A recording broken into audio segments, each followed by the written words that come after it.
In the face of major Head Start cuts, what does preschool education look like globally, and what does the research say about preschool? I'm Dr. Emily Sherwood. So, as the United States is facing a lot of political change after the election of our president, Donald Trump, in January, there's become a lot of talk about preschool programs, and there's already been some cuts to preschool programs this year, particularly to Head Start, which is a program that funds preschool for poor children in the United States, children who are considered low income. And there's also been a proposal by Trump to actually cut the program entirely.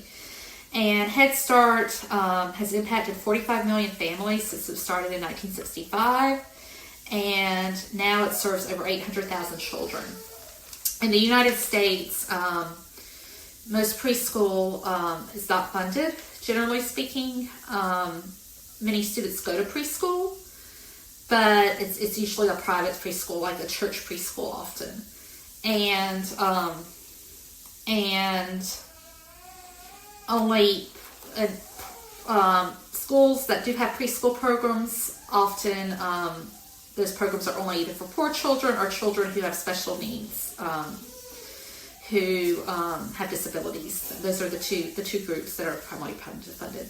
There is universal preschool in 7 states in the United States, and that's voluntary. That means children can choose to go to preschool, but anybody can go. But in most of the states in the United States, preschool is not funded, and it's either done privately or seen as a luxury, not done by a lot of families, particularly lower middle class families who may not qualify for Head Start. Head Start only has so many seats, or working class families who can't afford it, and that's really outside of the norm internationally. So internationally, 62% of students internationally go to preschool, and in the developed world, the world that has resources, most countries that have good education systems also have universal or voluntary preschool. That looks different. The number of hours might look different. Where that takes place is different, but generally there's preschool offered. And in 4 of the 5 countries that are top in the PISA scores, that have the best education systems according to PISA tests, which is a test that's given to countries globally, even across the world, they all have universal preschool programs. Hong Kong, Singapore, Macau,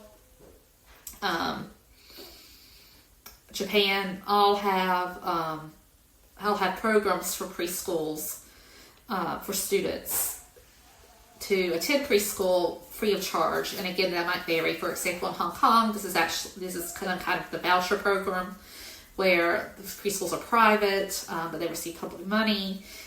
It looks different per country, but what they have in common is that the preschool's there.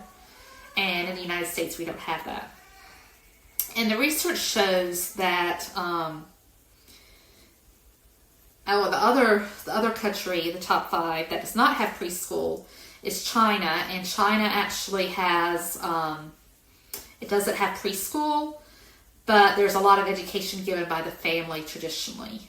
Chinese families, in a Chinese family, traditionally the grandparents do a lot of the child raising. So the parents will work, and usually it's both parents now because of economics. And a grandparent will either live in the home or nearby many times. And that grandparent will do most of the things that the parents are expected to do in the United States. And that includes getting children ready for school.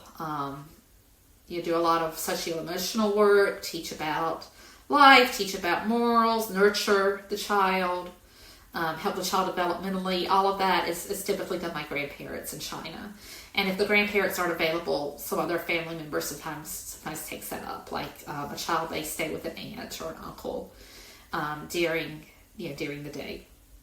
So even though it's not a set preschool, those children do get a lot of attention and a lot of nurturing and a lot of instruction, even if it's a little more informal instruction. But in the United States, we don't have that. Most families are nuclear families, and there's a large proportion of families that are single parents. That means there's one parent in the home. And just like everything else in education, the research shows that the children who are suffering the most when they don't get preschool are the children who are the most vulnerable. So poor children, children who are from disadvantaged backgrounds, who have special needs. And those children who are middle class or upper middle class, if they go to preschool, it's not as big a deal, because those children, generally speaking, have high quality care of some sort, either a daycare or a parent or a grandparent. Someone is caring for that child, and generally it's a safe environment. And many times those families often have more education than the poor families. So again, just like everything else, it's children who are the most vulnerable who suffer. Children learning English also, because if they have a year learning English before they go to school, formally, before they go to kindergarten, it really helps them. And the research shows that especially for poor children, what children learn in preschool actually helps them all the way through middle school. The scores are actually higher for poor children who attend preschool all the way through middle school than they are for children who do not attend preschool. Another thing that is often cited as a reason why we need preschool, especially for poor parents in this country, is that this country does not have affordable daycare in many cases. That's something we're going through right now in my family. There are very few daycare options, and I have my child on a list for a wonderful daycare, but I don't know when that will happen. And in many places there are not affordable daycare options for children, and safe daycare options, and children end up being raised either by someone who is not qualified, is not a high quality daycare, or a parent has to stay home with that child. And when that happens, particularly in poor families that do not have a lot of economic resources, that can really affect the family economically. So the article I read at AP News about the cuts for Head Start, the first thing that was said was not, oh, well, these children, by the time they get to middle school, they're really, they're going to miss out on a lot of instruction, and they're going to have a hard time learning compared to other kids. Their academic future is going to be hard. It was, well, what are all these parents going to do? They need Head Start to work. So we have in my opinion, a very low culture of care for children in this society, where a parent working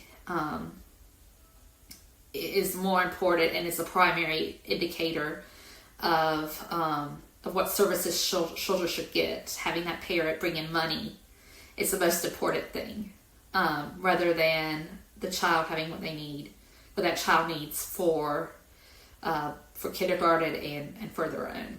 And to me, that's just really unfortunate. The United States is the richest country in the world still by most indicators, and yet we don't care enough about children to have a system where children can get what they need either at the home with their families or in high quality care. The most important thing when making policy decisions is how to make it where the parents can work instead of what the child really needs. And that just, to me, it really indicts us as a society that again, the productivity of the parent is considered before the considerations of what the child needs to be successful and to have a bright future. So if you are in another country, or maybe you're in a state that has preschool programs, I would love to hear what those look like. You can comment below, and if you're interested in more things like this, please like and subscribe. And until next time, keep learning.